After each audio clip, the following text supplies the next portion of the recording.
할렐루야. 오늘 이 말씀 중심에서 지금 이제 사순절이 시작이 되었기 때문에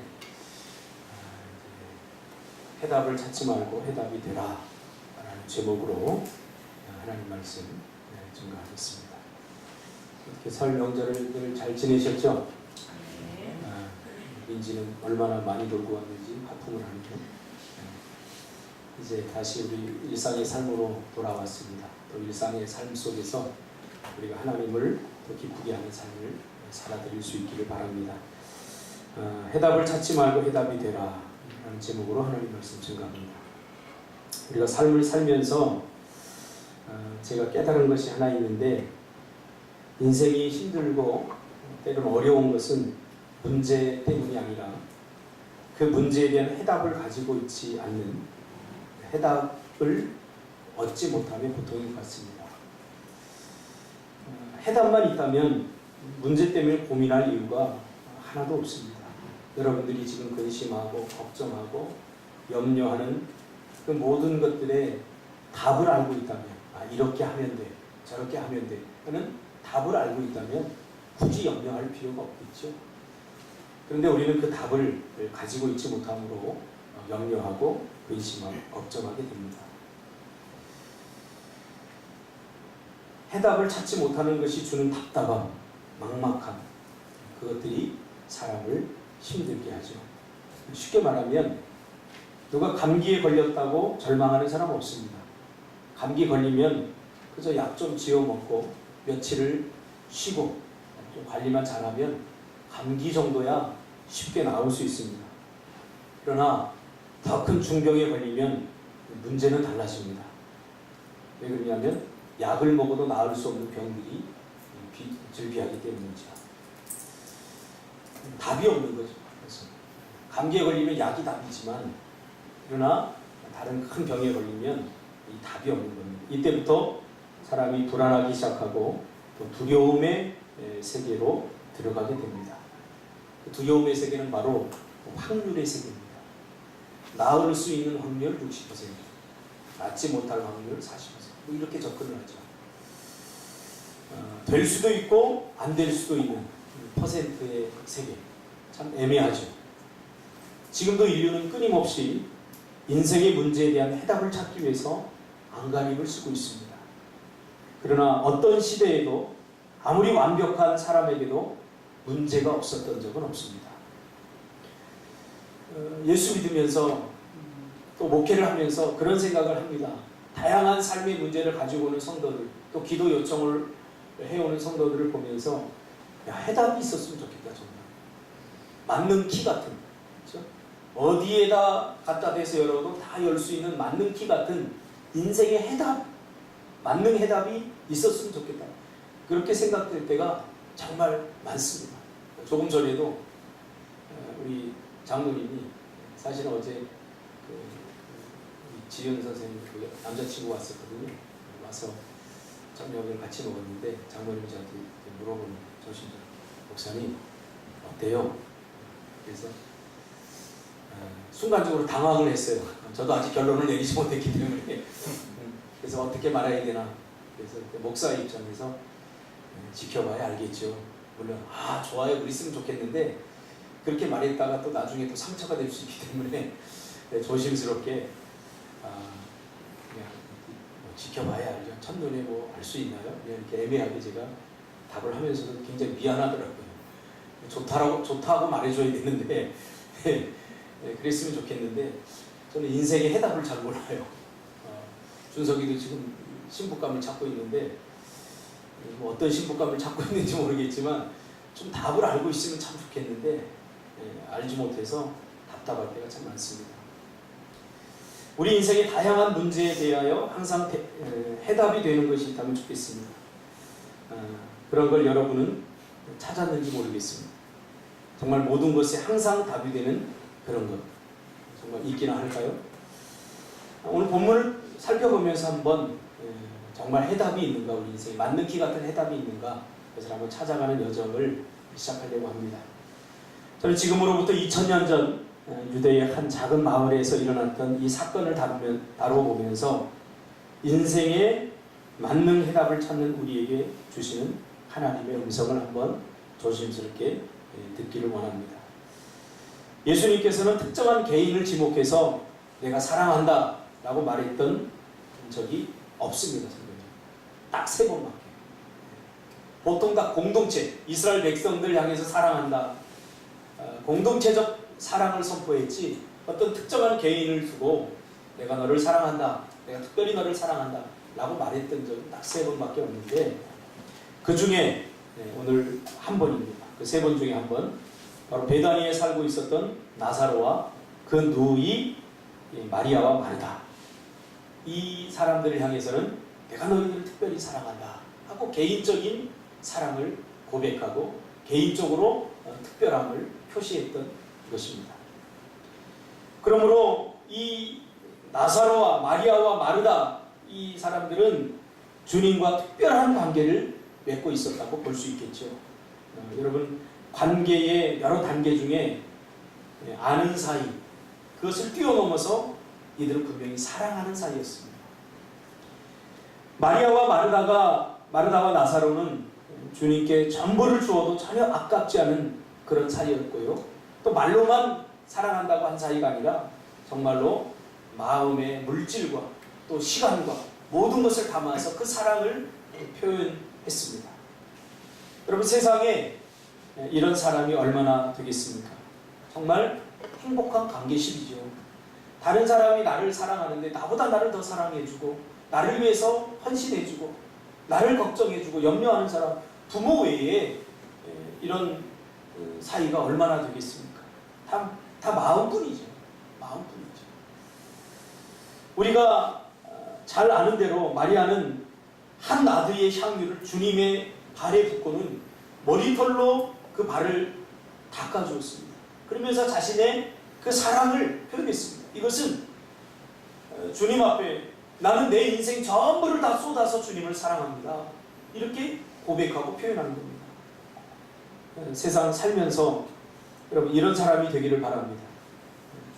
그런 사람을 구하지 말고 내가 먼저 그런 사람이 되는 것이 굉장히 중요할 것 같아요. 내가 찾으면 없습니다. 그러나 내가 되는 것이 더 쉽습니다. 세상 살면서 이런 사람 한 사람만 있어도 참 행복할 것 같아요. 오늘 예수님에게는 바로 그런 사람이 3명이나 있었어요. 나사로와 마리아와 마르다죠.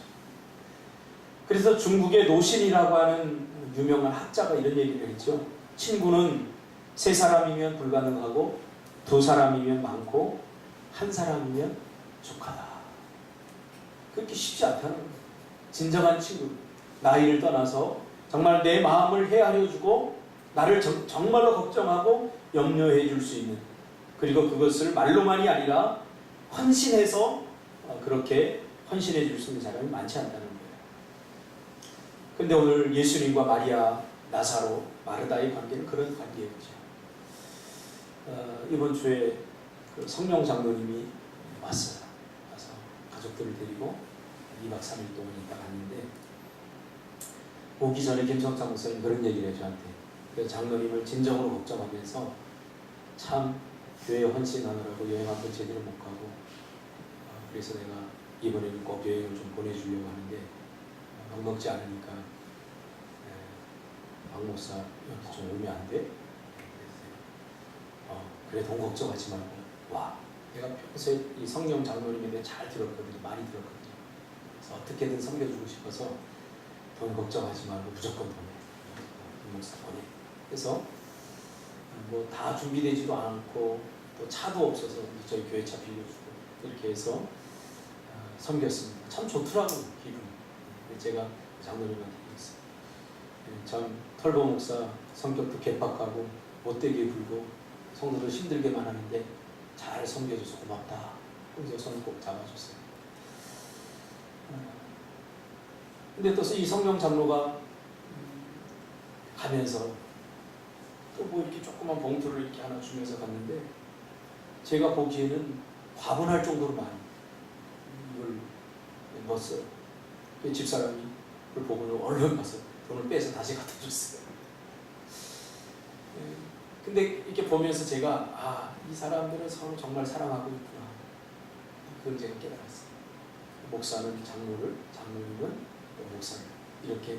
그래서 제가 이제 나중에 살해 안 해도 된다, 살해 이렇게 죽고 살해 안 해도 된다, 그냥 가도 된다라고 했더니 그럴 수 있나요? 우리 목사님의 얼굴이 있는데 그러면서 이렇게 쭉 하더라고요. 참 좀 아름답다 그런 생각을 제가 했어요. 이렇게 아름다우려면, 관계가 아름다우려면 서로가 서로에게 좀 진실해야 되죠. 그렇죠? 서로의 관계 속에서 속임이 있으면 안 되고 진실해야 됩니다. 오늘 그 나사로와 마리아와 마르다와 예수님의 관계가 참 이렇게 아름다운 관계였다는 사실이죠. 그런데 이 관계에 위기가 옵니다. 이 마르다와 마리아의 오빠였던 나사로가 갑자기 병이 듭니다. 그리고 시간이 흐르면서 점점 회복되기는커녕 그 병세가 점점 깊어집니다. 뭔가 예감이 좋지 않습니다. 사람은 하나님의 형상을 따라 지음을 받았기 때문에 뭔가 영적으로 기운을 느낄 수 있습니다. 야, 이거 심상치 않다. 이거 쉽게 나을 병이 아니다. 이것을 심리학에서는 직관이라고 합니다. 직관. 그러니까 직감, 여러분 그런 말 많이 쓰죠. 직감적으로 이게 쉽게 낫지 않을 거구나. 어떤 죽음의 전조를 느낄 수 있었던 거죠. 직관이라고 하는 것은 설명할 수 없지만 뭔가 느껴지는 거예요. 뭔가 느껴지는 거예요. 그래서 우리도 하나님의 형상을 따라 지음을 받았기 때문에 이게 영적 기운입니다. 무슨 좋은 일이 오늘 있을 것 같아. 바로 이게 직관입니다. 아니면 오늘 뭔가 좀 조심해야 될 것 같아. 이게 직관입니다. 물론 무당들도 그런 걸 쓰긴 합니다. 그러나 우리는 말씀의 근거에서 이런 느낌을 필터링을 해야 되겠죠. 그날따라 마리아와 마르다는 뭔가 조치를 취하지 않으면 안 된다는 것을 직감적으로 깨달았던 것이죠. 아마 이러다가 죽을 수도 있겠다 하는 죽음의 전조를 느낀 것 같아요.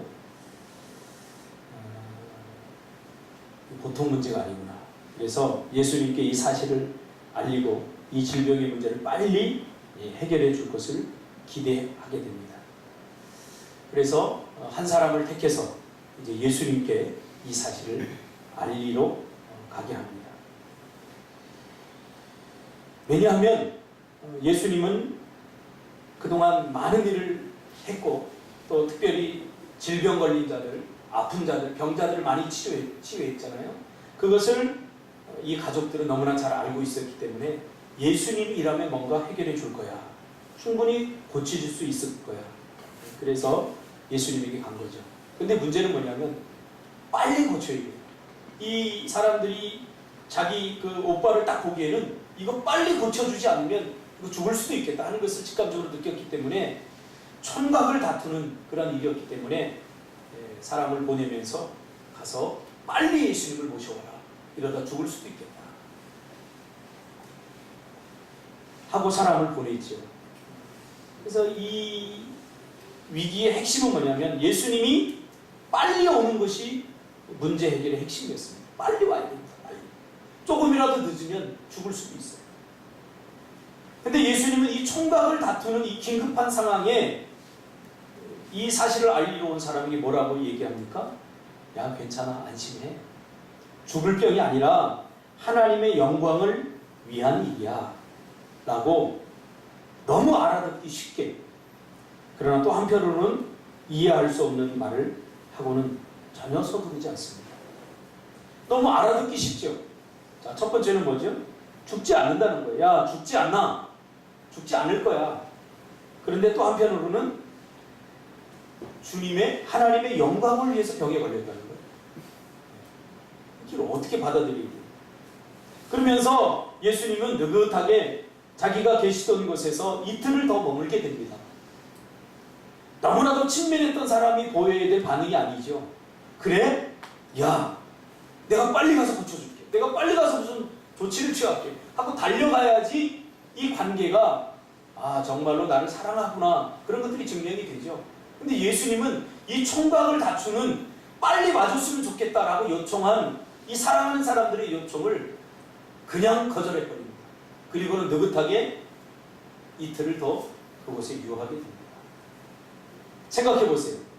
내가 절박한데, 내가 긴급한데 서두르지 않는 사람을 보면 화가 나지 않습니까? 자기 일 아니라고. 그렇죠? 전혀 나의 기분과 나의 상황이 이해받고 있지 못하다는 그런 배신감과 분노가 치밀어 오르지 않겠습니까? 그러나 위로가 되는 것은 죽을 병이 아니라는 거죠. 죽을 것 같은데 지금 보니까요. 이러다가 끝날 것 같은데 예수님께서 뭐라고 그랬습니까? 죽지 아니하리라. 이것은 나사로의 병은 하나님의 영광을 위한 병이다. 뒤에 말은 별로 마음에 들지 않지만 그러나 앞에 죽지 않을 것이다 라고 말했기 때문에 아마 어쩌면 마리아와 마르다에게 조금 위로가 됐을 수 있지 않을까 그런 생각을 합니다. 그리고 이틀 후에 제자들에게 베다니로 가자고 예수님께서 하십니다. 제자들이 묻죠. 왜요? 나사로가 지금 잠들어 있는데 깨우러 가야 돼. 그러자 제자들이 말합니다. 아니 예수님 죽지 않는다고 그랬잖아요. 그렇게 큰 병도 아닌데 뭐 예수님이 굳이 거기까지 가서 나사로 잠자는 거 깨우러 갑니까? 애기도 아니고. 그러면서 제자들이 애매하게 묻습니다. 다 나은 것 아닙니까? 뭐 큰 병도 아니었잖아요. 예수님이 전에 왔을 때 다 낫는다고 했잖아요. 죽을 병이 아니라고 했잖아요. 그러나 주님은 제자들에게 얘들아 내 표현은 즉 잠들었다는 것은 죽었다는 말이야. 죽었다는 말이야. 이렇게 표현합니다. 우리가 읽지 않았지만 그 전에 그 이야기를 제가 하고 있습니다. 14절 이에 예수께서 밝히 이르시되 나사로가 죽었느니라. 이틀 전에는 죽지 아니하리라 그렇게 말씀했는데 이틀이 지난 다음에는 죽었으니 살리러 가자 그런 것도 아니고 어떻게 해요? 깨우러 가자 이렇게 이야기합니다. 그러면서 그들이 긴급하게 나를 요청했지만 내가 즉시 가지 않은 것은 너희로 믿게 하려고 그런 것이다. 자, 정리가 좀 되죠? 즉시 요청했을 때 가지 않은 것은 나사로, 마리아, 마르다 때문이 아니라 너희들 때문이다. 제자들 너희들 때문이야. 너희들이 믿게 하려고 내가 이틀을 여기에 더 유한 거다. 그렇게 말합니다. 그러면서 알 수 없는 애매한 말을 하고는 가자고 합니다. 하나님의 영광을 위해서 죽도록 내버려 뒀다는 거죠. 예수님이. 그러니까 예수님의 말씀을 그대로 해석하면 내가 죽는 것이, 나사로가 죽는 것이 하나님께 영광이라는 거예요. 조금 더 비약해보면 내가 잘 안 되고 내가 망하는 것이 하나님께 영광이 될 수도 있다는 거죠. 우리가 생각하는 것과 영 다르죠. 우리는 예수 믿고 잘 되잖아요. 예수 믿고 형통하고 그래야 하나님께 영광이 될 수 있다고 생각하잖아요. 누구도 이렇게 영광 돌리고 싶지 않겠죠. 망해서 영광이라니. 망하면 어떻게 하나님의 영광이 됩니까? 부끄러움이 되죠. 오늘 그런데 예수님은 나사로의 죽음을 통해서 영광을, 하나님께 영광을 돌리겠다는 거예요.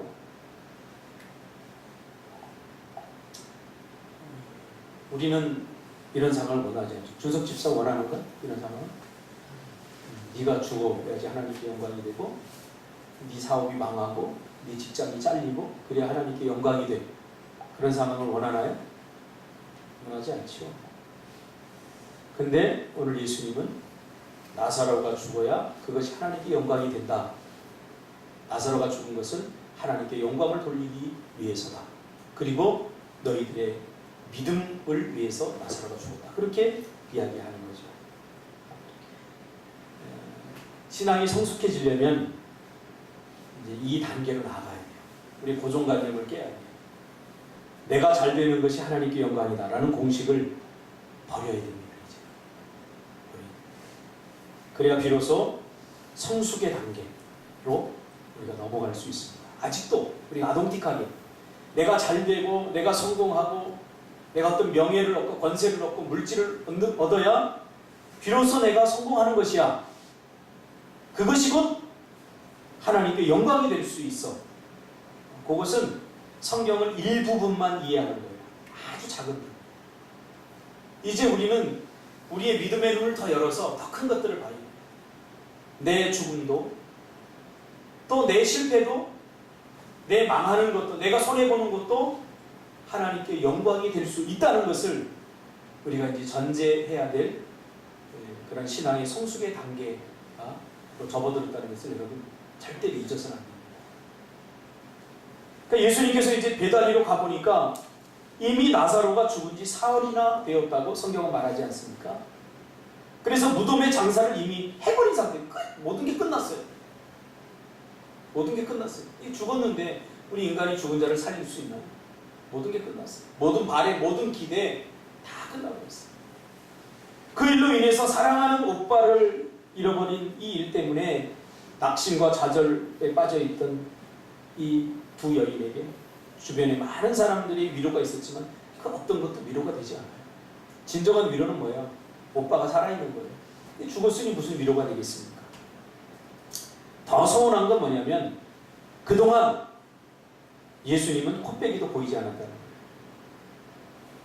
그런데 그 위로하러 오던 예루살렘과 베다니가 오리밖에 안 되니까 한 2.5km 정도 되겠죠?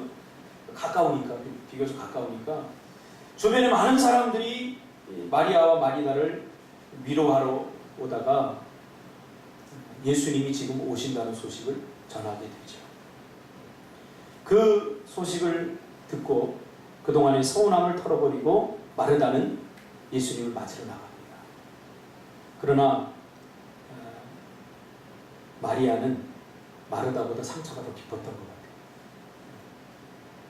예수님에게 더 많이 서운했던 것 같아요.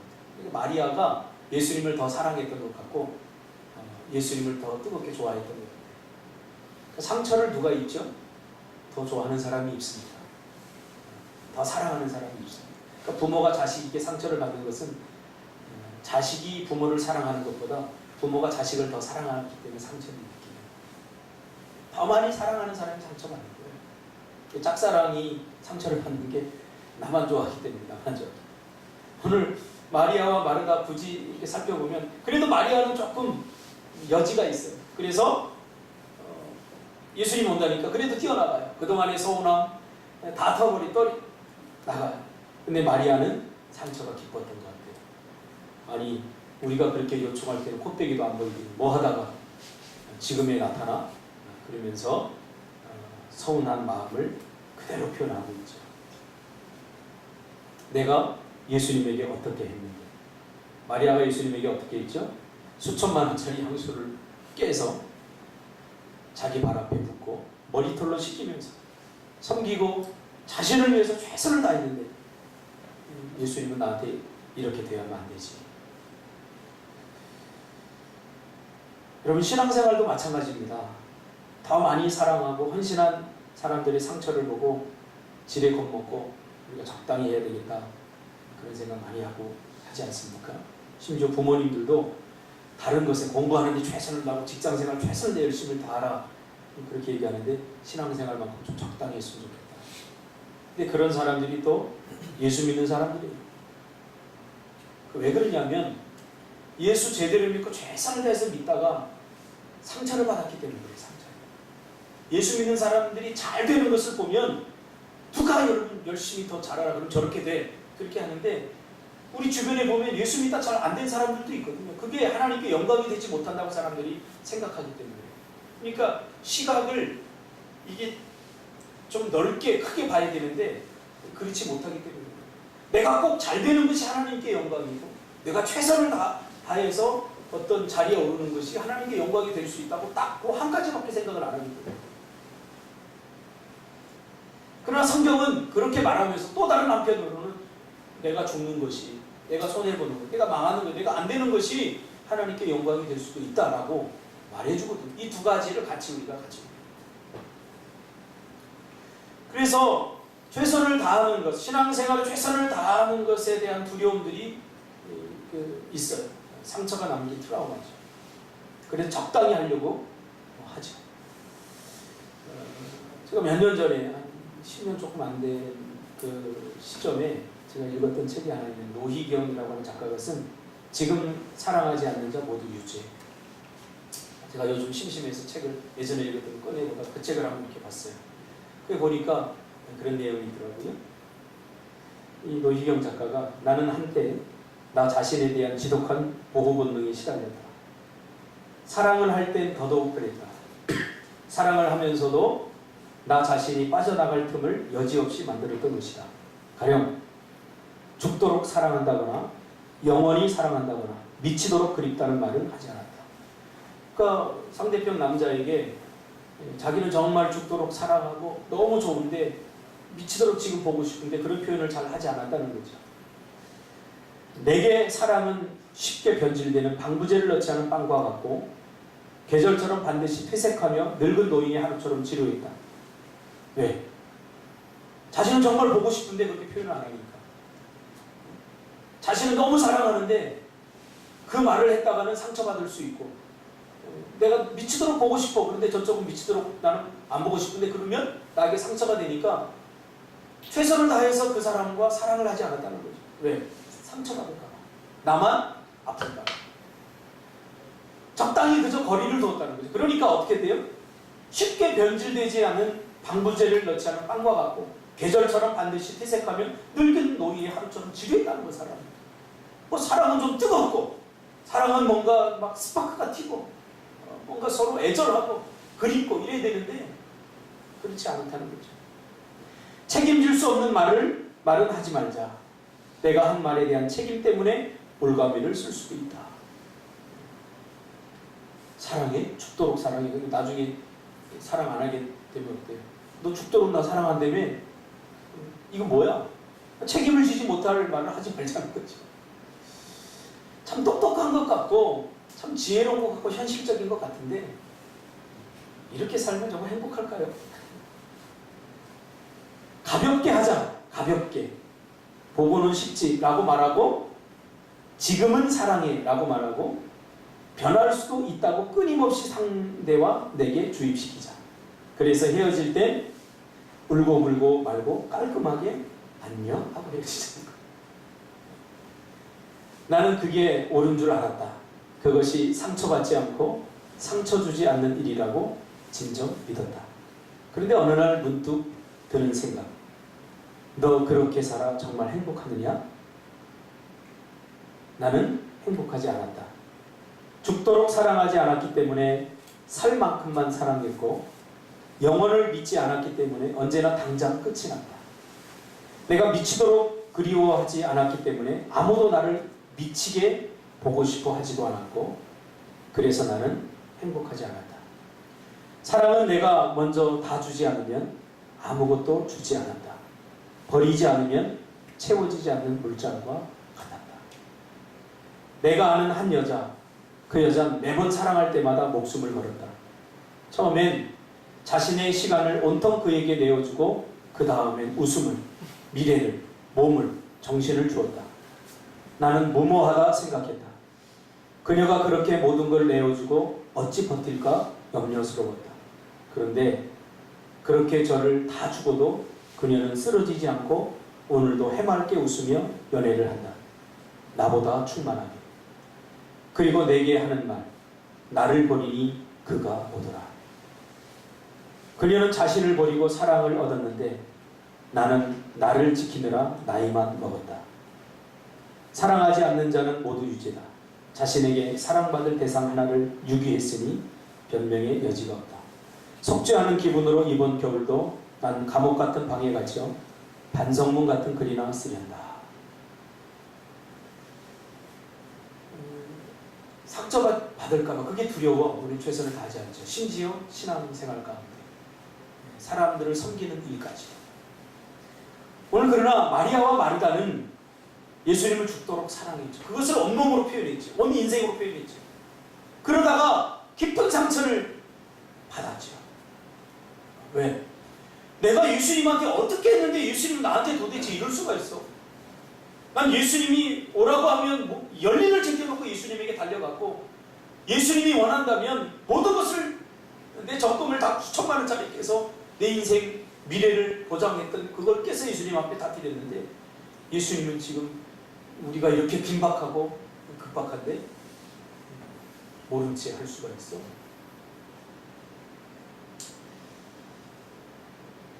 주님을 향한 이들의 사랑은 마치 우리를 향한 하나님의 사랑과 같습니다. 하나님도 우리에게 목숨을 내어줄 만큼 사랑하다가 우리에게 배신을 당한 뼈아픈 그런 고통이 있지 않습니까? 하나님의 마음에도. 그래서 어쩌면 목회를 하고 신앙생활을 한다는 것이, 성숙한다는 것이 그런 것 같아요. 더 많이 상처받는 것. 자녀보다 부모가 훨씬 더 많이 상처받아요. 내가 너를 어떻게 키웠는데 네가 그럴 수 있어? 목사가 성도보다 훨씬 상처받는 거예요. 장로님이 성도님들보다 훨씬 상처를 많이 받아요. 왜? 준 게 있기 때문이죠. 더 많이 줬기 때문에. 더 많이 헌신이 있기 때문이죠. 그래서 저는 이 본문을 읽으면서 참 마리아와 마르다가 이 마음이 너무 느껴지니까 참 가슴이 좀 아프더라고요. 마르다도 막상 주님의 얼굴을 보니까 달려오긴 했는데, 좀 서운함 털어버리고 달려오긴 했는데, 앞에서 또 주님의 얼굴을 딱 보니까 불평이 쏟아져, 원망이 쏟아져. 왜 지금 오는 거예요? 왜 지금 오는 거예요? 21절에 뭐라고 합니까? 주께서 여기 계셨더라면 내 오라비가 죽지 아니하였겠나이다. 이렇게 말해요. 이 말을 심리적으로 분석해보면 이렇습니다. 주님 너무하십니다. 왜 지금 오십니까? 오라고 할 때는 오지 않고 마치 남 이야기하는 것처럼 못 본 채 하더니 이제는 내 오빠가 죽었는데 이제 와서 당신이 뭘 어떻게 할 수 있겠다는 겁니까? 원망이 가득 찬 목소리로 이렇게 이야기를 하죠. 그러면서 마지막 결론이 뭡니까? 우리 오빠가 죽은 것은 다 예수님 때문이에요. 아니 그때 조금 왔으면 좋았잖아요. 우리가 불렀을 때 오기만 했어도 우리 오빠는 죽지 않았을 건데, 이러면서 이 죽음의 책임이 예수님께 있음을 알리고 있는 거죠. 예수님이 오지 않아서 우리 오빠가 죽었다. 준석 집사님, 맞는 얘기입니까? 근데 우리는 많이 하죠. 예수님, 왜 내 기도응답을 들어주지 않아서 내가 이렇게 힘들게 삽니까? 지금 다 늦었어요. 그때 도와주셨어야죠.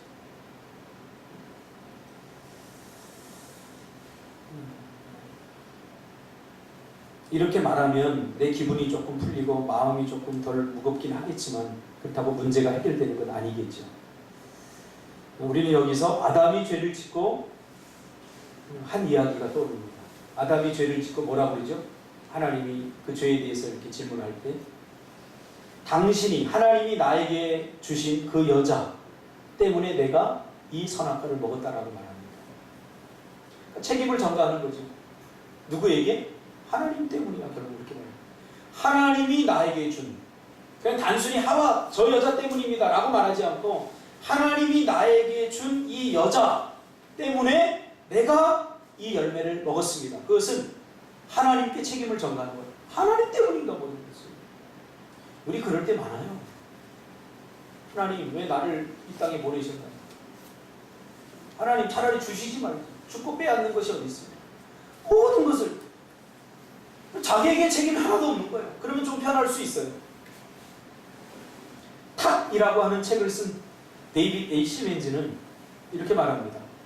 사람들은 자신의 선택에 따르는 개인적 책임을 회피한 채 다른 누군가에게 책임을 전가하려는 경향이 있다. 이게 죄의 한 부분이라는 사실이죠. 그래서 어떤 결과를 받아들이고 책임지려고 하기보다는 너 때문이야 그러면서 사람 탓, 환경 탓, 문제 탓을 한다는 거죠.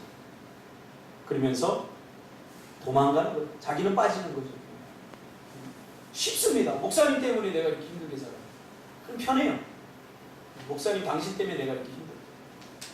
준석이 너 때문이야. 그럼 내 책임은 없습니까? 회피하는 거죠. 도망가는 거죠. 우리가 그런 거 많아요. 야, 내가 너 때문에 치사해서 안 해. 나 아파서 못해. 그래, 내가 성격이 원래 그래. 그러니까 지금까지 이렇게 해왔어. 그래, 나 못났다. 그래, 난 성격이 개떡같다. 마치 이야기를 들으면 자신이 피해자인 것 같아요. 자신에게 아무 책임이 없는 것 같아요. 그렇지 않죠. 우리 여기서 자신의 책임을 살펴봐야 되죠. 예수님이 빨리 오지 않아서 우리 오빠가 죽었으니 내가 피해자입니다. 이런 피해의식이죠. 좀 많은 사람들 속에 이 피해의식이 가득합니다. 아직 과거에 붙들려 있는 거죠. 이 피해의식, 열등감. 내가 원하는 대로 내가 하지 않아서 내가 지금 손해를 보고 피해를 보고 입었어. 이렇게 말하는 거예요. 자신을 교묘하게 빠져나가는 거죠. 주님이 좀 빨리 오시죠. 이때 주님은 이들에게 어떻게 말씀하십니까? 다음 주에 그 말씀을 중심으로 한번 말씀을 계속해서 한번 살펴보겠습니다. 그리고 두 번 정도 더 해야 될 것 같아요. 주님은 어떻게 결론을 내리신가에 대해서 우리가 살펴보겠습니다. 기도하겠습니다.